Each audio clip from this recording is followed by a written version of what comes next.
Brand ಬೆಂಗಳೂರನ್ನ ಕಸದ ಗುಂಡಿಯ ನಗರವನ್ನಾಗಿ ಮಾಡಿದ ಕಾಂಗ್ರೆಸ್ ಸರ್ಕಾರಕ್ಕೆ ನಾಚಿಕೆ ಇಲ್ಲವೇ ಅನ್ನುವಂತ ಒಂದು ನಿರ್ಣಯನ ಮಂಡನೆಯನ್ನ ಮಾಡಿ ರಾಜ್ಯ ಕಾರ್ಯಕಾರಿಣಿಯಲ್ಲಿ ಅನುಮೋದಿಸುವಂತದ್ದಾಗಿದೆ. ಪ್ರಮುಖವಾಗಿ ಬೆಂಗಳೂರು ಇಡೀ ದೇಶದಲ್ಲಿ ಇಡೀ ವಿಶ್ವದಲ್ಲೇ ಜನಪ್ರಿಯವಾಗಿ ಭರವಸೆದಾಯಕವಾಗಿ ಆವಿಷ್ಕಾರ ತಂತ್ರಜ್ಞಾನ ಉದ್ಯಮಶೀಲತೆಗೆ ಒಂದು ಪ್ರಗತಿಪರವಾದಂತಹ ಒಂದು ನಗರವಾಗಿ ಹೆಸರುವಾಸಿಯಾಗಿರುವಂಥದ್ದಿದೆ. ಅದು ಕರ್ನಾಟಕದ ರಾಜಧಾನಿ ಕೂಡ ಮತ್ತು ವಿಶ್ವ ಮತ್ತು ಭಾರತ ಎದುರು ನೋಡುವಂತ ಒಂದು ನಗರ. ಇಂಥ ಒಂದು ನಗರವನ್ನ ಬ್ರ್ಯಾಂಡ್ ಬೆಂಗಳೂರು ಮಾಡ್ತೀನಿ ಅಂತ ಹೇಳ್ಕೊಂಡು ಇವತ್ತು ನಗರವನ್ನ ನಿರ್ವಹಣೆಯನ್ನು ಮಾಡೋದ್ರಲ್ಲಿ ಸಂಪೂರ್ಣವಾಗಿ ಕಾಂಗ್ರೆಸ್ ಸರ್ಕಾರ ವಿಫಲವಾಗಿರುವಂಥದ್ದು ಬಹಳ ಸ್ಪಷ್ಟವಾಗಿ ಎದ್ದು ಕಾಣುವಂಥದ್ದಾಗ್ತಿದೆ. ಒಂದು ಸಣ್ಣ ಪ್ರತಿನಿತ್ಯ ನೋಡುವಂತ ನಮ್ಮ ಕಸ ವಿಲೇವಾರಿಯಲ್ಲೇ ಆಗ್ಲಿ, ಇವತ್ತು ಕಸ ವಿಲೇವಾರಿನಲ್ಲೇ ನಿರ್ವಹಣೆಯನ್ನು ಮಾಡೋದ್ರಲ್ಲಿ ಕಸ ಗುಡ್ಸೋಕ್ಕೂ ಜನ ಇಲ್ಲ, ಕಸ ಗುಡಿಸ್ಲಿಕ್ಕೂ ಪ್ರತಿನಿತ್ಯ ಜನ ಇಲ್ಲ, ಕಸ ಹೊತ್ಕೊಂಡು ಹೋಗೋರಿಲ್ಲ, ಕಸ ವಿಲೇವಾರಿ ಆಗಲ್ಲ. ಕಸ ವಿಲೇವಾರಿಯಲ್ಲೂ ವೈಜ್ಞಾನಿಕವಾಗಿ 20% ವಿಲೇವಾರಿ ಆಗ್ತಿಲ್ಲ. ಅಲ್ಲೂ ಅಕ್ರಮವೇ ಮತ್ತು ಬೆದರಿಕೆಗಳು. ಇವತ್ತು ಸರ್ಕಾರ ಇವರಿಟ್ಕೊಂಡು ವಿಲೇವಾರಿ ಮಾಡ್ಲಿಕ್ಕೆ ಅಡಚಣೆ ಆಗುತ್ತೆ, ಇನ್ನೊಂದಾಗುತ್ತೆ ಅಂತ ಕಾರಣ ಕೊಟ್ಕೊಂಡು ನಗರದಲ್ಲಿ ಬರೀ ಕಸ ಕಾಣುವಂಥದ್ದು ಆ ಪರಿಸ್ಥಿತಿ ನಿರ್ಮಾಣ. ಇಷ್ಟು ಹಣ ತಗೊಂಡು solid waste management cess, solid waste management user fee, ಇಡೀ ದೇಶದಲ್ಲಿ ಅತಿ ಹೆಚ್ಚಿನ ಯೂಸರ್ ಫೀ ಅನ್ನ ಚಾರ್ಜ್ ಮಾಡ್ತಿರುವಂತ ಏಕೈಕ ನಗರ ಅಂದ್ರೆ ಅದು ಬೆಂಗಳೂರು ನಗರ. ಇಷ್ಟೆಲ್ಲ ಕೊಟ್ಟು ಕಸದ ನಗರವಾಗಿ ಮಾಡಿರುವಂತದ್ದಿದೆ.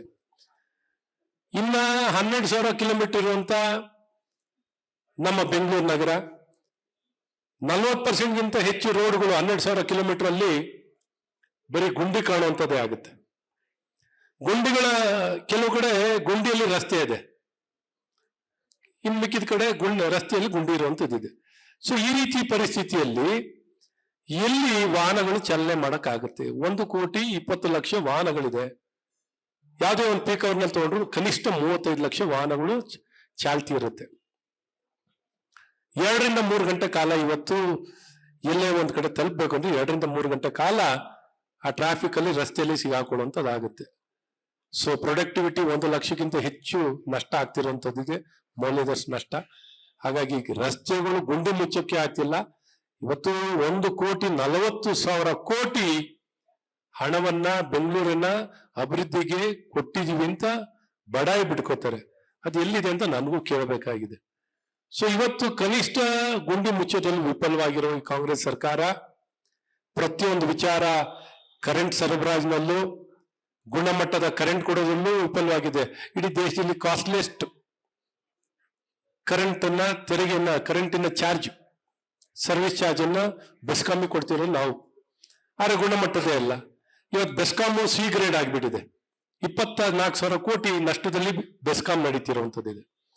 ಸೊ ಈ ರೀತಿ unit charge, fix charges, fuel charges, ಕಡೆಗೆ ಪೆನ್ಷನ್ ಕೊಡಬೇಕು ಅಂದ್ರೆ ನೇರವಾಗಿ ಗ್ರಾಹಕನ ಮೇಲೆ ಹಾಕೋದು. ಎಲ್ಲಾರು ನೋಡಿದ್ದೀರಾ ಅಂತ ವ್ಯವಸ್ಥೆಯನ್ನ ಇವತ್ತು ಅದ್ರ ಜೊತೆಯಲ್ಲೇ ಸ್ಮಾರ್ಟ್ ಮೀಟರ್ ಬೇರೆ, ಇದನ್ನೆಲ್ಲ ಮಾಡಿ ಸಮಸ್ಯೆನ ನಿರ್ಮಾಣ ಮಾಡ್ತಿದ್ದಾರೆ. ಸೊ ಕರೆಂಟ್ನು ಗುಣಮಟ್ಟದ ಕೊಡಲ್ಲ, ಇದು ಚಾರ್ಜ್ ಮಾತ್ರ ದೇಶದಲ್ಲಿ ನಂಬರ್ 1. BWSSB ಒಳ ಚರಂಡಿಗಳು 12,000 ಕಿಲೋಮೀಟರ್ ಒಳ ಚರಂಡಿ ಕೊಳವೆ ಇರಬೇಕು, ಪೈಪ್ಲೈನ್ ಇರಬೇಕು. ಬರೀ 7,000 ಕಿಲೋಮೀಟರ್ ಇದೆ. ಯೋಚನೆ ಮಾಡಿ, ಒಳ ಚರಂಡಿನ ಇಲ್ಲದ ನಗರ ಅಂತ ಆದ್ರೆ ಯಾರ ಕೇಳಿದ್ರೆ ಆಶ್ಚರ್ಯ ಪಡ್ತಾರೆ. ಕುಡಿಯೋ ನೀರಿನ ಇನ್ನ ಪೈಪ್ ಅಳವಡಿಸಿಲ್ಲ, ಒಳ ಚರಂಡಿಗಳಿಲ್ಲ ಅಂದ್ರೆ ಎಲ್ಲಿಗೆ ಹೋಗ್ತಿದೆ, ಯಾವ ಪರಿಸ್ಥಿತಿಯಲ್ಲಿದೆ ಈ ನಗರ ಅನ್ನುವಂಥದ್ದು ನೀವು ನೋಡಬೇಕಾಗಿದೆ.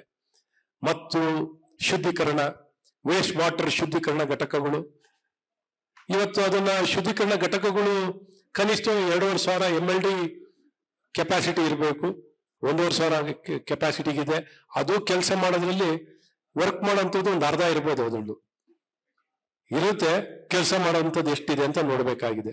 ಸೊ ಈ ರೀತಿ ಕೊಳಚೆ ನೀರನ್ನ ಬಿಟ್ಟು ರೈತರು ಅದನ್ನ ಬಳಕೆನ ಮಾಡಿ ತರಕಾರಿ, ಹಣ್ಣು, ಇವೆಲ್ಲ ಬೆಳೆದು ಯಾರು ತಿನ್ನೋದು? ಹಸು, ಕರು, ಪ್ರಾಣಿ, ಪಕ್ಷಿಗಳೆಲ್ಲ ಇದನ್ನೇ ಬಳಕೆನ ಮಾಡಿ ಯಾವ ರೀತಿ ಪ್ರಕೃತಿ ಮಾಲಿನ್ಯ ಆಗುತ್ತೆ ಅನ್ನೋದು ನೀವು ನೋಡ್ಬೇಕು. ಸೊ ಹಾಗಾಗಿ ಒಂದ್ ಕಡೆ ರಸ್ತೆನೂ ಪ್ರಾಬ್ಲಮ್, ಕಸ ನಿರ್ವಹಣೆ ಪ್ರಾಬ್ಲಮ್, ಅಕ್ರಮ, BWSSB ಪ್ರಾಬ್ಲಮ್, ಬೆಸ್ಕಾಂ ಪ್ರಾಬ್ಲಮ್ ಆಯ್ತು. ಇದೆಲ್ಲ ಆಯ್ತು. ನೇರವಾಗಿ ಮನೆ ಬೆಂಗಳೂರು ನಗರದಲ್ಲಿ ಎಷ್ಟು ಜನಕ್ಕೆ ವಸತಿ ರೈತರು ಇದ್ದಾರೆ, ವಸತಿಯೇತರು ಜನರು ಇದ್ದಾರೆ, ನಿವೇಶನ ರೈತರ ವಂಚಿತರು ಎಷ್ಟಿದ್ದಾರೆ ನೋಡಿದಾಗ ಬಹಳ ದೊಡ್ಡ ಸಂಖ್ಯೆ ಇದೆ. ಆಯ್ತು, ಅವರೇ ಮನೆ ಕಟ್ಕೊಳ್ತಿದ್ದಾರೆ ಅಂದ್ರೆ ಅವರಿಗೆ OCCC ಹಾಕಿ ಸುಪ್ರೀಂ ಕೋರ್ಟ್ ಜಡ್ಜ್ಮೆಂಟಿನ ಕಾರಣ ಕೊಟ್ಟು ಯಾವ ರಾಜ್ಯನೂ ಮಾಡದಂತ ಇವರು ಮಾಡಿ ಇವತ್ತು ಕಣ್ಣೀರು ಅವರ ಕಣ್ಣಲ್ಲಿ ರಕ್ತದ ಹರಿಸುವಂತ ರೀತಿ ಕಷ್ಟ ಕೊಟ್ಟು ಸಮಸ್ಯೆನ ನಿರ್ಮಾಣ ಮಾಡಿರುವಂತ ಏನಾರ ಒಂದು ಕೆಟ್ಟ ಜನ ವಿರೋಧಿ ಸರ್ಕಾರ ಇದ್ರೆ ಇದು ಈ ಕಾಂಗ್ರೆಸ್ ಸರ್ಕಾರ. ಮತ್ತು ಬಿ ಖಾತೆಯಿಂದ ಎ ಖಾತೆ ಅಂತ ಹೇಳ್ಕೊಂಡಿದ್ದಾರೆ.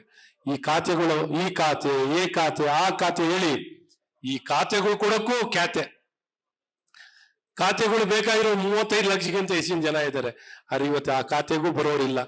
ಇವರು ದರ ಹೋಗ್ಲೇ ನಗರದ ಜನರಿಗೆ ಅಥವಾ ರಾಜ್ಯದ ಜನರು ಒಳ್ಳೇದು ಮಾಡ್ಬೇಕು ಅಂತ ಉದ್ದೇಶ ಇಟ್ಕೊಂಡು ಆಯ್ತು ಇದನ್ನೆಲ್ಲ ಸರಿ ಮಾಡಿಕೊಡೋಣ ಅಂತ ಉದ್ದೇಶ ಅಲ್ಲ. ಜನರಿಂದ ಈ ಹಣವನ್ನ ಸುಲಿಗೆ ಏನು ತೆರಿಗೆಯನ್ನ 5% ಇಂದ 10% ಗೈಡೆನ್ಸ್ ವ್ಯಾಲ್ಯೂನ ಹಾಕಿ ಮತ್ತು ಲ್ಯಾಂಡ್ ಕನ್ವರ್ಷನ್ ಚಾರ್ಜಸ್ ಹಾಕಿ ಒಟ್ಟು ಪ್ಲಾನ್ ಸ್ಯಾಂಕ್ಷನ್ ದುಡ್ಡು, ಆ ದುಡ್ಡು, ಈ ದುಡ್ಡು, EOCCC ಅಂತ ಹೇಳಿ ಜನರನ್ನ ರಕ್ತ ಏರ್ತಿದ್ದಾರೆ. ಇವತ್ತು ಜನರು ನೆಮ್ಮದಿಯಾಗಿ ಬದುಕಲಿಕ್ಕೆ ಆಗ್ದೇನೆ ಎಲ್ಲ ಕಟ್ಟಡ ನಿರ್ಮಾಣ ಸ್ಥಗಿತವಾಗಿ ಇವತ್ತು ಯಾರು ಮನೆ ಒಳಗಡೆ ಸೇರಕ್ಕಾಗದೆ ಸಾಲವನ್ನ ಮಾಡಿ ಸಮಸ್ಯೆಯಲ್ಲಿ ಸಿಲುಕಿ ಹರಾಜಾಗುವಂತ ಪರಿಸ್ಥಿತಿ ನಿರ್ಮಾಣ ಆಗಿರುವಂತದ್ದಿದೆ. ಹಾಗಾಗಿ ಇವತ್ತು ಖಾತೆಗಳಲ್ಲೂ ಖ್ಯಾತೆ, OCCCಯಲ್ಲೂ ಖ್ಯಾತೆ, ಎಲ್ಲ ಈ ಖ್ಯಾತೆಗಳು ಇನ್ ಮುಂದುವರೆದು GBGB greater Bengaluru governance bill GBGB ಮಾಡಿದ್ದಾರೆ. GBGB ಮಾಡಿ ಜನರನ್ನ ಏನ್ ಮಾಡಿಬಿಟ್ಟಿದ್ದಾರೆ ಅಂತ ಹೇಳಕ ಓಕೆ. ಇವತ್ತು ಅದನ್ನ ಮಾಡೋ ಮೂಲಕ ಇವತ್ತು ಬೆಂಗಳೂರಿನ ವಿಭಜನೆಯನ್ನು ಮಾಡಿ ಇವತ್ತು ನೋಡಿ 198 ವಾರ್ಡ್ ಇದ್ದಾಗ್ಲೇನೆ ಒಂದು ವಾರ್ಡಿಗೆ ಬೇಕಾಗಿರೋ ಇಂಜಿನಿಯರ್ ಆಗ್ಲಿ ಅಥವಾ ಹೆಲ್ತ್ ಇನ್ಸ್ಪೆಕ್ಟರ್ ಇನ್ನೊಬ್ರು ಮತ್ತೊಬ್ರು ಸಿಬ್ಬಂದಿನೇ ಒದಗಿಸ್ಲಿಕ್ಕೆ ಆಗಲ್ಲ. ಇವತ್ತು 369 ವಾರ್ಡ್ಗಳನ್ನು ಮಾಡಿದ್ದಾರೆ. ಎಲ್ಲಿಂದ ಇಂಜಿನಿಯರ್ ತಂದು ಕೊಡ್ತಾರೆ? ಎಲ್ಲಿಂದ ಸಬ್ ಡಿವಿಷನ್ ಹೆಚ್ಚಿಗೆ ಮಾಡಿದ್ದಾರೆ? ಎಲ್ಲಿಂದ ಸಿಬ್ಬಂದಿ ತರ್ತಾರೆ? ಇವತ್ತು ಸಮಸ್ಯೆ ಮೇಲೆ ಸಮಸ್ಯೆ ನಿರ್ಮಾಣ, ಇವತ್ತು ಗೊಂದಲ, ಆಡಳಿತದ ವೆಚ್ಚ ಮತ್ತು ಸಿಬ್ಬಂದಿಗಳಿಲ್ಲದೆ ನಿರ್ವಹಣೆಯಲ್ಲಿ ಇವತ್ತು ಸಂಪೂರ್ಣ ವಿಫಲವಾಗಿರೋದು. ಮತ್ತು ಆ ಬಿಲ್ಲು ಸಹ ಸಂವಿಧಾನಕ್ಕೆ ವಿರುದ್ಧವಾಗಿದೆ. ಇವತ್ತು ಚುನಾವಣೆಯನ್ನು ಮಾಡ್ಲಿಕ್ಕೆ ಹೋಗಲ್ಲ, ಸುಮ್ಮನೆ ವಿನಾಕಾರಣವನ್ನು ಕೊಟ್ಟು ಸಮಸ್ಯೆಯನ್ನು 3 ವರ್ಷ ಆದ್ರೂ ಬೆಂಗಳೂರು ನಗರ ಚುನಾವಣೆಯನ್ನ ಕಾಣುವಂತದ್ದಾಗಲ್ಲ. ಬಿಲ್ಲು ಸಹ ಸಂವಿಧಾನಕ್ಕೆ ವಿರೋಧವಾಗಿರುವಂಥದ್ದು ಬಹಳ ಸ್ಪಷ್ಟವಾಗಿ ಕಾಣುವಂಥದ್ದಾಗ್ತಿದೆ. ಇನ್ನ ಯಾರಿಗೂ ಕರೆಂಟನ್ನು ಕೊಡೋದಲ್ಲ, ಇವರಂತೂ ಮನೆ ಕೊಡಲ್ಲ, ಮನೆ ಕಟ್ಟೋರ್ಗೂ ಕರೆಂಟ್ ಕೊಡಲ್ಲ, ನೀರು ಕೊಡಲ್ಲ. OCCC ಇನ್ನೊಂದು ದುಡ್ಡು ಕಾಟ ಮತ್ತು ಬೆಲೆ ಏರಿಕೆ. ನೀವೆಲ್ಲ ಆಡು ಮುಟ್ಟದ ಸೊಪ್ಪಿಲ್ಲ ಅನ್ನುವಂತ ರೀತಿಯಲ್ಲಿ ಕಾಂಗ್ರೆಸ್ ಸರ್ಕಾರ ಬೆಲೆ ಏರಿಕೆ ಮಾಡಿದಂತ ಸೇವೆ ಇಲ್ಲ, ಟ್ಯಾಕ್ಸ್ ಇಲ್ಲ, ಎಲ್ಲವನ್ನು ಆಡು ಮುಟ್ಟದ ಸೊಪ್ಪಿನ ರೀತಿಯಲ್ಲಿ ಪ್ರತಿಯೊಂದು ಗಗನಕ್ಕೇರಿಸಿರುವಂತ ಕೀರ್ತಿ ಏನಾರಿದ್ರೆ ಈ ಕಾಂಗ್ರೆಸ್ ಸರ್ಕಾರಕ್ಕಿದೆ. ನೀವು ಪ್ರಾಪರ್ಟಿ ಟ್ಯಾಕ್ಸ್ ತಗೊಳ್ಳಿ, ಕಸ ವಿಲೇವಾರಿ ತಗೊಳ್ಳಿ, ಕರೆಂಟ್ ಬಿಲ್ ತಗೊಳ್ಳಿ, ವಾಟರ್ ಬಿಲ್. ನೀವು ವಾಟರ್ ಬಿಲ್ ಏನ ನೋಡ್ಬಿಟ್ರೆ 5 ತರ ಚಾರ್ಜಸ್ ಹಾಕ್ತಾರೆ. ವಾಟರ್ ಬಿಲ್ ಒಂದು ಅದನ್ನು 50 ರಿಂದ 100% ಹೆಚ್ಚಾಗಿದೆ. ಸ್ಯಾನಿಟರಿ ಚಾರ್ಜ್ ಅಂತ ಒಂದು, ಮೀಟರ್ ಚಾರ್ಜ್ ಅಂತ ಎಲ್ಲರೂ ಕೇಳಿದ್ದೀರಾ? ಮೀಟರ್ ಚಾರ್ಜ್ 50 ರೂಪಾಯಿ ಕನಿಷ್ಠದಿಂದ 50 ರೂಪಾಯಿಂದ 1000 ರೂಪಾಯಿ ಮೇಲೆವರೆಗೂ ಮೀಟರ್ ಚಾರ್ಜ್ ಅಂತ ತಗೋತಾರೆ. ಗಣೇಶ್ ಅವರೇ, ಮೀಟರ್ ಚಾರ್ಜ್ ಅದಲ್ಲದೆ ಬೋರ್ವೆಲ್ ಚಾರ್ಜ್, ಮತ್ತೆ ಅದಲ್ಲದೆ ಅದರ್ಸ್ ಅಂದ್ರೆ ಏನ್ ಗೊತ್ತಾ? ಯಾವ ಮನೆಗೆ OCCC ಇಲ್ಲ ಅವ್ರಿಗೆ 100%, 50% ಸ್ಯಾನಿಟರಿ ಚಾರ್ಜಸ್, ವಾಟರ್ ಚಾರ್ಜಸ್ 100% ಹೆಚ್ಚಾಗಿ ಪ್ರಾಪರ್ಟಿ ಟ್ಯಾಕ್ಸ್ ಬರೇ. ಸೊ ಈ ರೀತಿ petrol, diesel, bus charge, metro charge, ಏನನ್ನು property charge, excise, motor vehicle, ನೀವು ಏನೇನ್ ಕಾಣ್ತಿರೋ ಕಣ್ಣಿಗೆ ಕಾಣುವಂತ ಯಾವ ಚಾರ್ಜ್ ಬಿಡದಂಗೆ 4, 6 ಮೇಲೆ 6 ಹೊಡೆದಿರೋರು ಈ ಕಾಂಗ್ರೆಸ್ ಸರ್ಕಾರದವರು. ಹಾಗಾಗಿ ಈ ನಗರ ನರಕದ ನಗರವನ್ನಾಗಿ ಮಾಡಿ ಇದ್ರ ಜೊತೆಯಲ್ಲೇ ಪ್ರಯಾರಿಟಿ ಕಾರ್ಡ್ ಅಂದ್ರೆ BPL card, food security act ಅಲ್ಲಿ ಅದನ್ನ ಪ್ರಯಾರಿಟಿ ಕಾರ್ಡ್ ಅಂತ ಕರೀತಾರೆ. ಕಾನೂನಲ್ಲೇ ಕಾಂಗ್ರೆಸ್ ಸರ್ಕಾರನೇ ತಂದಿದ್ದು ಫುಡ್ ಸೆಕ್ಯೂರಿಟಿ ಆಕ್ಟ್. ನಗರದಲ್ಲಿ ಕನಿಷ್ಠ 50% ಜನಕ್ಕೆ 50% ಜನಕ್ಕೆ ಪ್ರಯಾರಿಟಿ ಕಾರ್ಡ್ ಕೊಡಬೇಕು. 20% ಜನಕ್ಕೂ ಬೆಂಗಳೂರು ನಗರದಲ್ಲಿ ಪ್ರಯಾರಿಟಿ ಕಾರ್ಡ್ ಕೊಟ್ಟಿಲ್ಲ, 20%ಗೂ ಕೊಟ್ಟಿಲ್ಲ. ಆ 20% ಕೊಟ್ಟಿರೋರ್ದು ಕಾರ್ಡ್ಗಳನ್ನ ಕಿತ್ತಾಕುವಂತ ಕೆಲಸಗಳನ್ನ ಮಾಡ್ತಿದ್ದಾರೆ. ಸೊ ಜನ ಏನ್ ಮಾಡಬೇಕು? ಸರ್ಕಾರದಿಂದ ಪ್ರಯಾರಿಟಿ ಕಾರ್ಡು ಇಲ್ಲ, ಯಾವ ಅನ್ನನೂ ಇಲ್ಲ, ಭಾಗ್ಯನೂ ಇಲ್ಲ, ಕಾರ್ಡು ಇಲ್ಲ. ಬಡವರು ನಗರದಲ್ಲಿರೋಷ್ಟು ಬಡಸ್ತನ ಇನ್ನೊಂದು ಕಡೆ ಇಲ್ಲ. ನಗರದ ಜೀವನ ನರಕವಾಗಿದೆ. ಶಿಕ್ಷಣ ವ್ಯವಸ್ಥೆ ಇಲ್ಲ, ಸ್ಕೂಲ್ಗಳಿಲ್ಲ, ಕಾಲೇಜ್ಗಳಿಲ್ಲ, ಪ್ರಾಥಮಿಕ ಆರೋಗ್ಯ ಕೇಂದ್ರ ಇಲ್ಲ, ಆಸ್ಪತ್ರೆಗಳು ಕೆಲಸ ಮಾಡಲ್ಲ. ಏನ್ ಮಾಡ್ಬೇಕು? ಮನೆನೂ ಕೊಡಲ್ಲ, ಆರೋಗ್ಯನೂ ಇಲ್ಲ, ಶಿಕ್ಷಣನೂ ಇಲ್ಲ, ಏನೂ ಇಲ್ಲದೆ ಉಸಿರಾಡಕ್ಕೂ ಚಾರ್ಜು, ಉಸಿರು ಬಿಡಕ್ಕೂ ಚಾರ್ಜ್. ಓಲಿ ಏನಿಲ್ಲ ಅಂದ್ರೆ ಕೊನೆ ಉಸಿರಾಡಲಾಗ್ಲೂ ಚಾರ್ಜು ವಿಪರೀತ. ಡೆತ್ ಸರ್ಟಿಫಿಕೇಟ್ಗೂ ಚಾರ್ಜು, ಬರ್ತ್ ಸರ್ಟಿಫಿಕೇಟ್ಗೂ ಚಾರ್ಜು. ಸೊ ಈ ರೀತಿ ಗೊಂದಲ. ಮತ್ತು ನಮ್ಮ ಬೆಂಗಳೂರಿನ ಏನ್ ಕೇಳಿದ್ರು ಧಮಕಿ. ಯಾರ ಬೆಂಗಳೂರಿನಲ್ಲಿ ಸೌಕರ್ಯ ಕೊಟ್ಟಿಲ್ಲ ಅಂತ ಉದ್ಯಮಿಗಳು ಕೇಳಿದ್ರೆ ಬೆಂಗಳೂರಿಂದ ಆಚೆ ಹೋಗೋದು, ಹೋಗಿ ಇದ್ರೆ ಇರ್ರಿ. ಯಾರ ಮನೆಯವರು ನಾಗರಿಕರು ಕೇಳಿದ್ರೆ ನಾವ್ ಹೇಳ್ದಂಗೆ ಕೇಳಿದ್ರೆ ಸರಿ, ಇಲ್ಲ ನೀವ್ ಯಾರು ಅಂತ ಗೊತ್ತು, ಇಲ್ದರೆ ನಿಮ್ಗೆ ಕ್ರಮ ವಹಿಸುವಂತ ನಾವು ಮಾಡ್ತೀವಿ, ನೋಡ್ಕೊಳ್ತೀವಿ ಅಂತ ಹೇಳುವಂತದ್ದಾಗುತ್ತೆ. ಸೊ ಈ ರೀತಿ ಬೆದರಿಕೆ ವಾತಾವರಣಗಳು, ಟ್ಯಾಕ್ಸ್. ಇವತ್ತು ನಮ್ಮ ತೆರಿಗೆ ನಮ್ಮ ಹಕ್ಕು ಅಂತ ಹೇಳ್ತಾರೆ ಕಾಂಗ್ರೆಸ್ನವರು, ಹೌದಲ್ವಾ? ಬೆಂಗಳೂರಿನಲ್ಲಿ ಟ್ಯಾಕ್ಸ್ ಎಷ್ಟು ಉತ್ಪಾದನೆ ಆಗುತ್ತೆ? ಡೈರೆಕ್ಟ್ ಆಗ್ಲಿ ಇಂಡೈರೆಕ್ಟ್ ಆಗ್ಲಿ ಎಷ್ಟು ಉತ್ಪಾದನೆ ಆಗುತ್ತೆ? ಇವರೆಷ್ಟು ಬಡ್ಜೆಟ್ ನಲ್ಲಿ ಕೊಡ್ತಾ ಇದ್ದಾರೆ? ಎಷ್ಟು ಬಡ್ಜೆಟ್ ನಲ್ಲಿ ಕೊಡ್ತಾರೆ? 1% ಕೊಡ್ತಾರಾ? ಒಂದೇ 1%, 4.5 ಲಕ್ಷ ಕೋಟಿಯಲ್ಲಿ 65% ಟ್ಯಾಕ್ಸ್ ಬೆಂಗಳೂರಿನಲ್ಲಿ ಉತ್ಪಾದನೆ ಆಗುತ್ತೆ. ಮುಖ್ಯಮಂತ್ರಿಗಳೇ, ಬೆಂಗಳೂರಿಂದೆಲ್ಲ ಬೇಕು, ಬೆಂಗಳೂರಿಂದ ಹಣನೂ ಬೇಕು, ಬೆಂಗಳೂರಿಂದೆಲ್ಲ ಬೇಕು, ಬೆಂಗಳೂರಿಂದ ಎಕ್ಸ್ಟ್ರಾ ಬೇಕು, ಎಕ್ಸ್ಟ್ರಾ ಹಣನೂ ಬೇಕು, ನಿಮ್ ಸರ್ಕಾರಕ್ಕೆ ಎಕ್ಸ್ಟ್ರಾನೂ ಬೇಕು, ಎಲ್ಲ ಬೇಕು. ಬೆಂಗಳೂರಿನ ATM ಮಾಡ್ಕೊಂಡಿದ್ದೀರಾ, ಬೆಂಗಳೂರಿನ ಲೂಟಿ ಮಾಡ್ತಾ ಇದ್ದೀರಾ.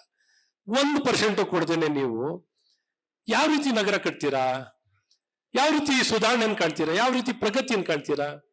ಸೊ ಹಾಗಾಗಿ ಕಾಂಗ್ರೆಸ್ ಸರ್ಕಾರನ ಕೇಳಕ್ ಇಷ್ಟಪಡ್ತೀನಿ, ನಿಮ್ಗೆ ಆತ್ಮಸಾಕ್ಷಿ ಇದೆಯಾ? ಯಾವ ರೀತಿ ನಮ್ಮ ತೆರಿಗೆ ಹಕ್ಕು? GDP ಸೈಜ್ ಏನು ಬೆಂಗಳೂರ್ದು? GDP ಸೈಜ್ ಏನು? ಎಕ್ಸ್ಪೋರ್ಟ್ ಏನು? ಎಲ್ಲವನ್ನು ಕೊಟ್ಟಿರೋಂತ ಈ ನಗರಕ್ಕೆ ಏನ್ ಕೊಡ್ತಾ ಇದ್ದೀರಾ? ಇವತ್ತೆಲ್ಲವನ್ನು ಏರಿಸಿ ಕಷ್ಟಕರ ಪ್ರಾಜೆಕ್ಟ್ಗಳಂತೂ ವಿಳಂಬ, ಪೆರಿಫಲ್ ರೋಡ್ ಕಾಣಂಗಿಲ್ಲ, ಅರ್ಬನ್ ಮೆಟ್ರೋಗಳಂತೂ 6 ವರ್ಷ ಡಿಲೇ, ಸಬ್-ಅರ್ಬನ್ ಡಿಲೇ. ಸೊ ಈ ರೀತಿ ನಗರದಲ್ಲಿ ಒಂದೇ ಒಂದು ಒಳ್ಳೆ ಕೆಲಸ ಮಾಡಿದ್ರೆ ಹೇಳಿ. ಭ್ರಷ್ಟಾಚಾರ ಗಗನಕ್ಕೆ, ಭ್ರಷ್ಟಾಚಾರದ ಮೇಲೆ ಭ್ರಷ್ಟಾಚಾರ. 40%, 60%, ಕೆಲವು ಕಡೆ ಸಿಕ್ಕಿದ್ರೆ 100%. ಲೈಸೆನ್ಸಿಂಗ್ ಅಂತೂ ಲೆಕ್ಕನೇ ಇಲ್ಲ. ಸೊ ಎಲ್ಲ ಹೇಳ್ತಾ ಇರ್ತಾರೆ ಈ ರೀತಿ ಒಂದೊಂದು ಮನೆ ಕಟ್ಟೋಕ್ಕೂ ಸ್ಕ್ವೇರ್ ಫುಟಿಗೆ ಎಷ್ಟಾಗುತ್ತೆ ಅಂತ. ಸೊ ಈ ರೀತಿ ಭ್ರಷ್ಟಾಚಾರ ತುಳುಕಿದೆ. ಆಯ್ತು, ಇನ್ನ ಕಾಡಿನ ಫಾರೆಸ್ಟ್ ಲ್ಯಾಂಡ್ ನಗರದಲ್ಲಿರೋದೇ ಕಮ್ಮಿ. ಕಾರ್ಬನ್ ಸಿಂಕ್ಸ್ 3000 ಎಕರೆ ನಗರ ಪ್ರದೇಶದಲ್ಲಿ ಕಾಡಿನ ಪ್ರದೇಶ ಎನ್ಕ್ರೋಚ್ಮೆಂಟ್ ಆಗಿದೆ. ನಾನು ಮೊನ್ನೆ ಕಳೆದ ಸದನದಲ್ಲೂ ಕಾಡುಗೋಡಿ ಫಾರೆಸ್ಟಿನ ವಿಚಾರ ಕೈಗೆತ್ಕೊಂಡಿದ್ದೆ. 700 ಎಕರೆ ಇದೆ ಶ್ರೀವತ್ಸವೇ. 700 ಎಕರೆ ಇರೋದು, ಅದು 50,000 ಕೋಟಿಯಿಂದ 75,000 ಕೋಟಿ ಬೆಲೆ ಬಾಳುತ್ತೆ. ಅಕ್ರಮ ಆಗಿದೆ, ಕಣ್ಣಿ ಕಾಣುವಂಥದ್ದು. ಸುಪ್ರೀಂ ಕೋರ್ಟ್ SIT ಮಾಡಿ ಅಂತ ಹೇಳಿದ್ರೆ ವಶಕ್ಕೆ ತಗೊಳ್ಳಿ ಅಂತ ಹೇಳ್ತಾರೆ. ಏನ್ ತಗೊಂಡಿದ್ದಾರೆ? ಇವತ್ತು 700 ಎಕರೆ ಎಲ್ಲ ಹೋಗಿದೆ, ಫಾರೆಸ್ಟ್ ನಲ್ಲಿ ಇತ್ತು. ಯಾವ ರೀತಿ ರಕ್ಷಣೆ ಆಗ್ತಿದೆ? ಈಗ ಯಾಕೆ ಇದೊಂದು ಪ್ರೆಸಿಪಿಟೇಟ್ ಆಗ್ತಿದೆ ಅಂದ್ರೆ ಅಲ್ಲಿ ಬಿಲ್ಡಿಂಗ್ ಕಟ್ಟಕ್ಕೆ ದೊಡ್ಡ ದೊಡ್ಡ ಬಿಲ್ಡರ್ಸ್ಗಳು ಬಿಲ್ಡಿಂಗ್ ಕಟ್ತಾ ಇದ್ದಾರೆ. ಸೊ ಹಾಗಾಗಿ ಇಶ್ಯೂ ಪ್ರೆಸಿಪಿಟೇಟ್ ಆಗಿದೆ. ಬರೀ ಒಂದು 700 ಎಕರೆ ಹೇಳ್ತಾ ಇದ್ದೀನಿ, 50,000 ಕೋಟಿಯಿಂದ 75,000 ಕೋಟಿ.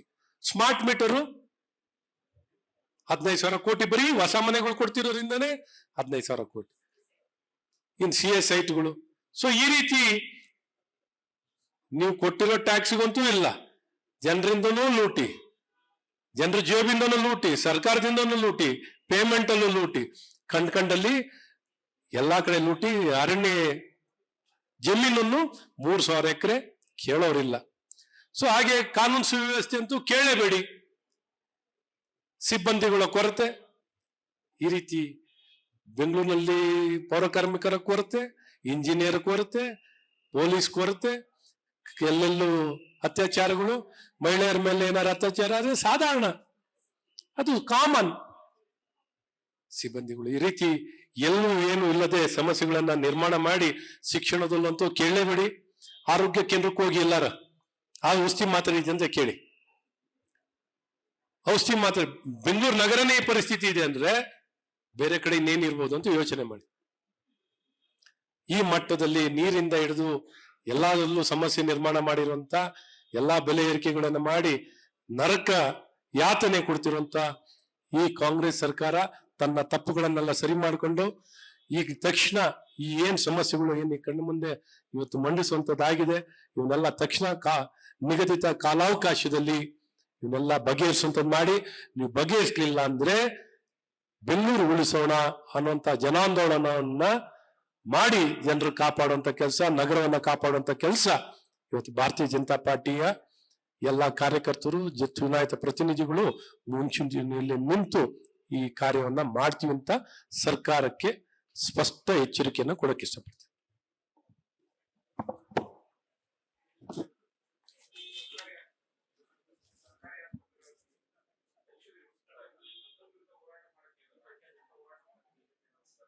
ಖಂಡಿತ ಇದನ್ನ ನಾವು ಸದನದಲ್ಲೂ ನೀವು ನೋಡಿದೀರಾ.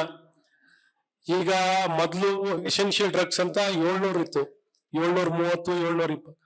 ಅದನ್ನ ಈ ಹೊಸ ಸರ್ಕಾರ 730 ಅದನ್ನ 1100 ಹೆಚ್ಚಿಸಿದ್ದಾರೆ. ಆದ್ರೆ ನೀವು ಹೋದ್ರೆ 200 ಔಷಧಿನೂ ಸಿಗಲ್ಲ. ಎಷ್ಟು? 730 ಏನೋ ಭಾರಿ ದೊಡ್ಡ ಸಾಧನೆ ಮಾಡೋರಂಗೆ 730ರಿಂದ 1100 ಹೆಚ್ಚಿಸ್ತರು. ಈಗ ನೀವು ನೋಡ್ರೆ 200 ಔಷಧಿನೂ ಸಿಗಲ್ಲ. ಆ 200 ಔಷಧಿ ಸಿಕ್ಕಿದ್ರು ಎಕ್ಸ್ಪೈರಿ ಔಷಧಿಗಳೇ ಸಿಗ್ತವೆ. ಅಂದ್ರೆ ಯಾವ ರೀತಿ ಇಲ್ಲಿ ಸಮಸ್ಯೆಗಳಿದೆ ಅನ್ನೋಂತ ನೀವು ನೋಡ್ಬೇಕು. ಬಾಣಂತಿಯರ ಸಾವು, ಆರೋಗ್ಯ ಗ್ಯಾರಂಟಿ, ಈ ಸರ್ಕಾರ ನೋಡಿ ಆಡಳಿತದಲ್ಲಿ ಆರೋಗ್ಯ ಗ್ಯಾರಂಟಿ, ಗುಣಮಟ್ಟದ ಶಿಕ್ಷಣ ಗ್ಯಾರಂಟಿ, ನೀರಿನ ಗ್ಯಾರಂಟಿ, ಕಾನೂನು ಸುವ್ಯವಸ್ಥೆ ಗ್ಯಾರಂಟಿ, ನಮ್ಮ ಆಡಳಿತ ಉತ್ತಮದ ಗ್ಯಾರಂಟಿ ಅಂತ ನೀವು ಹೇಳ್ಬಿಟ್ರೆ ಇವ್ರಿಗೆ ನಾವು ಸಭಾಷಗಿರಿ ಕೊಟ್ಬಿಡ್ತೀವಿ. ಸೊ ಹೀಗಾಗಿ ಔಷಧಿನೂ ಇಲ್ಲ, ಮಾತ್ರೆನೂ ಇಲ್ಲ, ಎಲ್ಲವೂ. ಮತ್ತೆ ಅದ್ರ ಜೊತೆ ಜನೌಷಧಿ ಕೇಂದ್ರಗಳನ್ನ ಬೇರೆ ಮುಚ್ಚೋದು. ಸೊ ಈ ರೀತಿ ಸಮಸ್ಯೆನ ನಿರ್ಮಾಣ ಮಾಡಿಕೊಂಡು ಜನ ವಿರೋಧಿಯಾದಂತ ಆಡಳಿತವನ್ನು ಕೊಡ್ತಾ ಇದ್ದಾರೆ. ತಕ್ಷಣ ಔಷಧಿ ಮಾತ್ರೆಗಳನ್ನ ಎಲ್ಲಾ ಕಡೆ ಒದಗಿಸ್ಲಿ. ಎಕ್ಸ್ಪೈರಿ ಡೇಟಿನ ಔಷಧಿ ಕೊಡೋದು ಬೇಡ.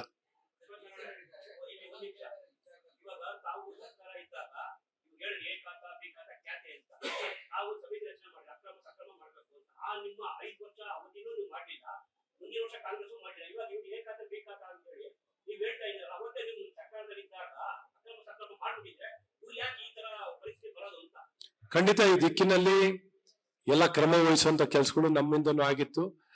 ಒಂದಿಷ್ಟು ಸುಪ್ರೀಂ ಕೋರ್ಟ್ ಅಡೆತಡೆಗಳು ಇದ್ದ ಕಾರಣ ನಮ್ಗೆ ಮಾಡ್ಲಿಕ್ಕಾಗಿರ್ಲಿಲ್ಲ.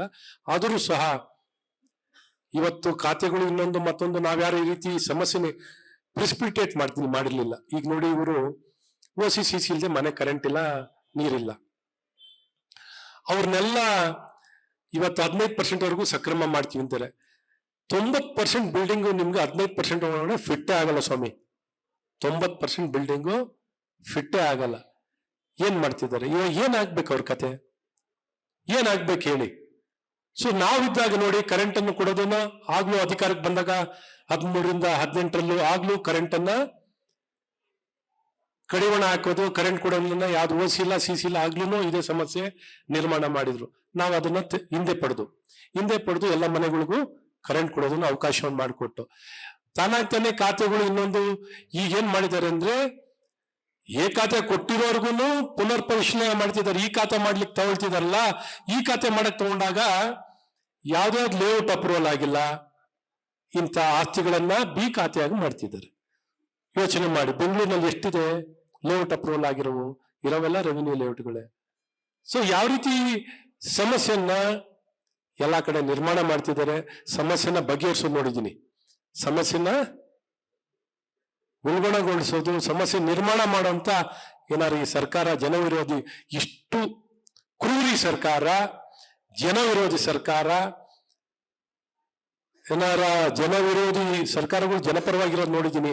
ಇಷ್ಟು ಜನ ವಿರೋಧಿ ಸರ್ಕಾರ ಇತಿಹಾಸದಲ್ಲಿ ಎಂದೂ ಕಂಡಿಲ್ಲ. ಅಂತ ಜನ ವಿರೋಧಿ ಸರ್ಕಾರನೇ ಇಂದಿನ ಕಾಂಗ್ರೆಸ್ ಸರ್ಕಾರ. ಏನಾರ ಎಷ್ಟು ತಿಂಗಳಾಯ್ತು, ಈಗಾಗಲೇ ವರ್ಷದ ಮೇಲೆ ಆಯ್ತು. ನಾವು ಸದನದಲ್ಲಿ ಪರಿಪರಿಯಾಗಿ ಬೇಡ್ಕೊಂಡು ದಯವಿಟ್ಟು ಇನ್ನು ಮುಂದಕ್ಕೆ ಒಂದು ಸಮಯ ನಿಗದಿ ಮಾಡಿ. ಅದಕ್ಕೆ ಅಧಿಕಾರಿಗಳು ತಾನೇ ಕಾರಣಕರ್ತರು. ಅಧಿಕಾರಿಗಳ ಮೇಲೆ ಏನಾರು ಕ್ರಮ ವಹಿಸ್ತಾರ? ಅಧಿಕಾರಿಗಳ ಮೇಲೆ ಏನಾರು ಕ್ರಮ ವಹಿಸಿದಾರ? ಇಲ್ಲ. ಬೇಕಿದ್ರೆ ಇನ್ ಮುಂದಕ್ಕೆ ಹೆಂಗೆ ರೆವಿನ್ಯೂ ರಿಜಿಸ್ಟ್ರೇಷನ್ ಒಂದು ಕಟ್ ಆಫ್ ಡೇಟ್ ಇಟ್ಟು ನಿಲ್ಲಿಸ್ತಾರಲ್ಲ, ಹಾಗೊಂದು ಕಟ್ ಆಫ್ ಡೇಟ್ ಇಟ್ಬಿಟ್ಟು ಮಾಡ್ಲಿ. ಕಟ್ ಆಫ್ ಡೇಟ್ ಇಟ್ಬಿಟ್ಟು ಮಾಡ್ಕೊಳ್ಳಿ. ಯಾರ್ಯಾರು ಸಕ್ರಮಗೊಳಿಸ್ಕೋಬೇಕು ಬನ್ನಿ, ನಿಮಗೆ ಸಕ್ರಮಗೊಳಿಸ್ಕೋಬೇಕು, ಇನ್ನೊಂದು ಮಾಡ್ಕೋಬೇಕಿದ್ರೆ ಮಾಡ್ಕೊಳ್ಳಿ. ಆದರೆ ಇದು ಮಾಡ್ಕೊಳ್ಳಿಲ್ಲ ಅಂದ್ರೆ ನಿಮ್ಗೇನು ಕನೆಕ್ಷನ್ ಸಿಗಲ್ಲ, ಕರೆಂಟ್ ಸಿಗಲ್ಲ, ನೀರ್ ಸಿಗಲ್ಲ, ಬಿಲ್ಡಿಂಗ್ ನಿಂತೋಯ್ತದೆ, ಸಾಲ ಸಿಗಲ್ಲ, ಪರಬರೆ ಮಾಡಂಗಿಲ್ಲ. ಈ ರೀತಿ ಸಂಕಷ್ಟದ ಪರಿಸ್ಥಿತಿ ಯಾವ್ದಾದ್ರು ಸರ್ಕಾರ ನಿರ್ಮಾಣ ಮಾಡೋರು ಅಂತ ನೋಡಿದಿರಾ? ಬೆಂಗಳೂರಿನಲ್ಲಿ ಒಂದೇ ಒಂದು ಮನೆ ಕೊಟ್ಟಿದ್ದಾರೆ ಇವರು. ಒಂದು ಮನೆ ಕೊಡ್ತಾರ, ನಿವೇಶನ ಕೊಡ್ತಾರ, ಓಲಿ ಅವ್ರು ಬಡವರು ಏನೋ ಕಟ್ಕೋತಾರೆ. ಕಟ್ಕೊಳ್ಳೋರು ಬಾಯಿಗೂ ಮಣ್ಣು ಹಾಕುವಂತ ಕೆಲಸ ಯಾವ ಸರ್ಕಾರನೂ ಮಾಡಲ್ಲ. ಈ ಕನಿಕರ ಇಲ್ಲದಂತೆ ಈ ಸರ್ಕಾರವಾಗಿದೆ.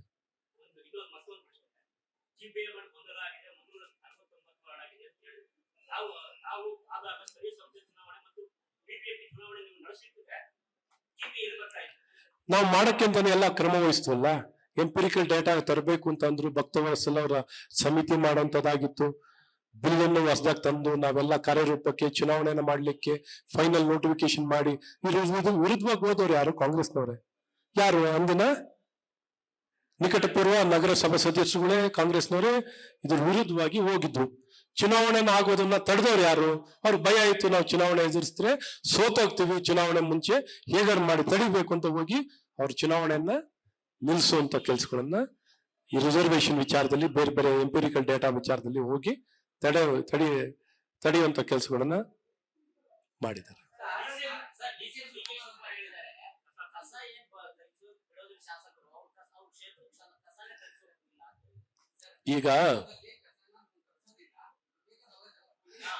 ಈಗ ಸರ್ಕಾರ ನಡೆಸ್ತಿರೋದು ಯಾರು? MLA ನಡೆಸ್ತಾರ? ಎಲ್ಲ ನೋಡಿದಿರಿ MLA ನಡೆಸೋ ಸರ್ಕಾರನ? ಸರ್ಕಾರ ನಡೆಸೋರು ಇಷ್ಟು ಅಸಹಾಯಕರಾಗಿ ಮಾತಾಡೋದ? ಎಷ್ಟು ಗಡ್ಸಾಗಿ ಮಾತಾಡ್ತಿರ್ತಾರಲ್ಲ, ಹೀಗೆಲ್ಲ ಜಗಾಡ್ಸ್ತಾ ಇರ್ತಾರಲ್ಲ. ಅಧಿಕಾರ ಜನ ಇವ್ರಿಗೆ ಕೊಟ್ಟಿದ್ದಾರೆ, ನಿರ್ವಹಣೆ ಮಾಡೋಂಥದ್ದು. ಇದು ಮೊದಲೇ ಬಾರಿನಾ ಇವ್ರ ಅಧಿಕಾರಕ್ಕೆ ಬಂದು? ಇದು 10ನೇ ಸಲ ನಾವು ನೋಡ್ತಿರೋದು. ಈ ರೀತಿ ಲ್ಯಾಂಡ್ ಫಿಲ್ಗಳನ್ನ ತಡೆಗಟ್ಟಿರುವಂಥದ್ದು, ಆಟೋ ಚಾಲಕರು ಸೇವೆಗಳನ್ನ ನಿಲ್ಲಿಸಿದ್ದು, ಪೌರ ಕಾರ್ಮಿಕರುಗಳು ಗುಡಿಸೋದು ನಿಲ್ಲಿಸಿದ್ದು, ಈ ರೀತಿ 10 ಬಾರಿ, ಒಮ್ಮೆ ಅಲ್ಲ 10 ಸಲ ಆಗಿರುವಂಥದ್ದು. ಯಾವ ರೀತಿ ನಿರ್ವಹಣೆ ಮಾಡ್ತಿದ್ದಾರೆ ವೈಜ್ಞಾನಿಕವಾಗಿ? ಸರಿ, ಆ ಲ್ಯಾಂಡ್ ಫಿಲ್ ಅವರು ತಗೊಂಡೋಗ್ ಅಲ್ಲೇ ತುಂಬಿಟ್ಟು ಬರೋದಾ? ತಗೊಂಡೋಗ್ ತುಂಬಿ ಬರೋದಾ ಲ್ಯಾಂಡ್ ಫಿಲ್ ಅನ್ನ? ವೈಜ್ಞಾನಿಕವಾಗಿ ನಿರ್ವಹಣೆ ಮಾಡ್ಬೇಕು ತಾನೆ. ನಿರ್ವಹಣೆಯನ್ನು ಮಾಡ್ಲಿಕ್ಕೆ ಇವರು ವಿಫಲರಾಗಿದ್ದಾರೆ ತಾನೆ. 3 ವರ್ಷ ಆಗಿದೆ, ಸಂಪೂರ್ಣ ವಿಫಲರಾಗಿದ್ದಾರೆ. ಈ ಪರಿಸ್ಥಿತಿಯನ್ನು ಆಡಳಿತ ಮಾಡೋರು ಇವರು ಈ ರೀತಿ ವಿಫಲರಾಗಿ MLA ಇನ್ನೊಬ್ರು ಬ್ಲಾಕ್ ಮೇಲ್ ಮಾಡ್ತಾರೆ. ಆ ಹೇಳಿಕೆ ಎಷ್ಟು ಮಟ್ಟಿಗೆ ಸರಿ ಇದೆ ನೋಡಿ. ನಾನು ಹೇಳ್ದಲ್ಲ, ಸರ್ಕಾರ ನಡೆಸ್ತಿರೋ ಇವರು ಈ ರೀತಿ ಕಾರಣ ಕೊಡೋದು ಸರಿಯಲ್ಲ. ಮತ್ತು ಆ ಭಾಗದಲ್ಲಿ ಕಸ ತಗೊಂಡೋಗಿ ತುಂಬೋದು ಸರಿಯಲ್ಲ. ವೈಜ್ಞಾನಿಕವಾಗಿ ನಿರ್ವಹಣೆ ತಗೊಂಡೋಗಿ ತುಂಬಿದ್ರೆ ಲಿಚ್ಚೆಟ್ಟುಗಳು ಎಲ್ಲಿ ಹೋಗುತ್ತೆ? ಅಲ್ಲಿ ವಾಸನೆ ಎಲ್ಲಿಗೆ ಹೋಗುತ್ತೆ? ಅದನ್ನ ನಿರ್ವಹಣೆ ಮಾಡ್ತಿದ್ದಾರೆ ವೈಜ್ಞಾನಿಕವಾಗಿ, ತಗೊಂಡೋಗಿ ಹಾಕ್ತಾ ಇದ್ದಾರೆ. ಸೊ ಈ ರೀತಿ ಸಮಸ್ಯೆ ನಿರ್ಮಾಣ ಮಾಡುವಂತ ಸರ್ಕಾರದ ವಿರುದ್ಧವಾಗಿ ಸಹಜವಾಗಿ ಅಲ್ಲಿರೋ ಭಾಗದ ಜನರು ವಿರೋಧ ಮಾಡುವಂಥದ್ದು ಆಗುತ್ತೆ. ಹಾಗಾಗಿ ಜವಾಬ್ದಾರಿಯುತವಾಗಿ ಹೇಳಿಕೆ ಕೊಡಬೇಕು. ಸರ್ಕಾರ ನಿರ್ವಹಣೆಯನ್ನ, ಈ ಎಲ್ಲಾ ರೀತಿಯಾದಂತ ಕಸ ವಿಲೇವಾರಿ ನಿರ್ವಹಣೆ ಮಾಡೋ ಜವಾಬ್ದಾರಿ ಇವ್ರ ಮೇಲಿದೆ. ಯಾರೋ MLAಗಳ ಮೇಲೆ, ಇವ್ರ ಮೇಲೆ ಏನು ಗದಾ ಪ್ರಹಾರವನ್ನ ಮಾಡೋದನ್ನ ಬಿಟ್ಟು, ನನ್ನಿಂದ ಆಗ್ಲಿಲ್ಲ, ನನ್ನಿಂದ ತಪ್ಪಾಗಿದೆ, ನಾವು ಸರಿ ಮಾಡ್ತೀವಿ ಅನ್ನೋದನ್ನ ಜವಾಬ್ದಾರಿ ತಗೊಂಡು ನಿರ್ವಹಣೆ ಮಾಡಿದ್ರೆ ಜನ ಆಗ ಮೆಚ್ಚುತ್ತಾರೆ. ಇದು ಬಿಟ್ಟು ಇಷ್ಟು ದುಡ್ಡು ತಗೊಂಡು ಎಷ್ಟು ಗಳಿಕೆ ಆಗ್ತಿದೆ, ಎಷ್ಟು ಕಲೆಕ್ಷನ್ ಆಗ್ತಿದೆ ಕೇಳ್ಕೊಳ್ಳಿ. ಎಷ್ಟು ಮನೆಗಳಿಂದ ಎಷ್ಟು solid waste management user fee ಬರ್ತಿದೆ, ಎಷ್ಟು ಸೆಸ್ ಬರ್ತಿದೆ, ಎಷ್ಟು ಕಮರ್ಷಿಯಲ್ ಚಾರ್ಜಸ್ ಬರ್ತಿದೆ, ಇವೆಲ್ಲ ಲೆಕ್ಕ ಹಾಕ್ಬಿಟ್ಟು ಹೇಳಿ ಕಸ ವಿಲೇವಾರಿಗಿಂತ ಹೆಚ್ಚು ಬರ್ತದೆ. ಆದ್ರೂ ಸಹ ಇವತ್ತು ಬೆಂಗಳೂರಿನಲ್ಲಿ ಹೇಳನಲ್ಲ, ಕಸ ಗುಡ್ಸೋಕ್ ಜನ ಇಲ್ಲ, ಕಸ ಎತ್ಕೊಂಡೋಗ್ ಜನ ಇಲ್ಲ. ಈ ರೀತಿ ಕಸದ ರಾಶಿಯಾಗಿ ನಗರವಾಗಿದೆ. ಹಾಗಾಗಿ ಇವರ ವಿಫಲತೆ, ಇವತ್ತು ಬ್ರ್ಯಾಂಡ್ ಬ್ಯಾಂಗ್ಳೂರನ್ನ ಮಾಡ್ತೀನಿ ಅಂತ ಹೇಳಿದವರು ಬರೀ ಕಸದ ವಿಲೇವಾರಿ ಮಾಡೋದ್ರಲ್ಲೂ ವಿಫಲರಾಗಿದ್ದಾರೆ. ಇದ್ರ ಏನ್ ಕೋಪ ತಾಪಗಳು ನಾವು ಅನುಭವಿಸುವಂತದ್ದಾಗುತ್ತೆ, ನಾಗರಿಕರು ನಮ್ಮೇಲೆ ಕೋಪ ಆಗುವಂತದ್ದಾಗುತ್ತೆ. ಸೊ ಹಾಗಾಗಿ ಈ ಸರ್ಕಾರ ಜವಾಬ್ದಾರಿಯುತವಾಗಿ ನಡ್ಕೊಳ್ಳಿ, ನಗರವನ್ನ ಕಾಪಾಡಿ, ನಗರವನ್ನು ಉಳಿಸ್ಲಿ. ಇದು ಪಕ್ಷಾತೀತವಾಗಿ ಮಾಡಬೇಕಾಗಿರೋದು ಕೆಲಸ. ಇವತ್ತು ಇವ್ರಿಗೆ ಸರ್ಕಾರ ಅಧಿಕಾರ ಕೊಟ್ಟಿದ್ದಾರೆ, ನಗರ ನಿರ್ವಹಣೆ ಮಾಡಕ್ಕೆ ವಿಫಲರಾಗ್ತಿರುವಂತದ್ದು ಬಹಳ ಸ್ಪಷ್ಟವಾಗಿ ಎದ್ದು ಕಾಣುವಂತದ್ದಾಗ್ತಿದೆ.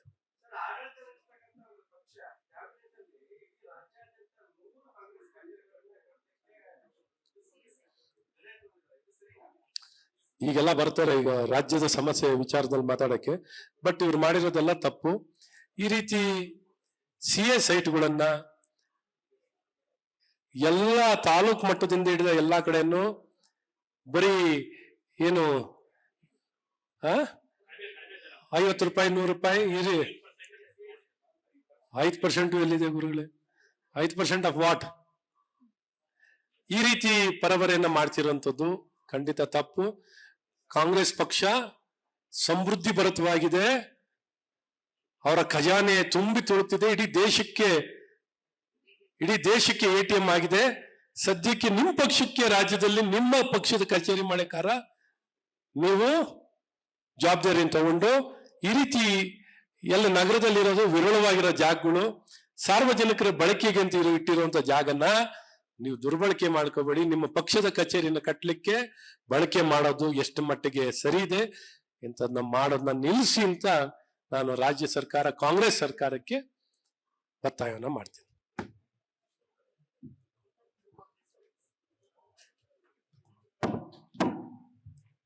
ಎಲ್ಲರಿಗೂ ಧನ್ಯವಾದ.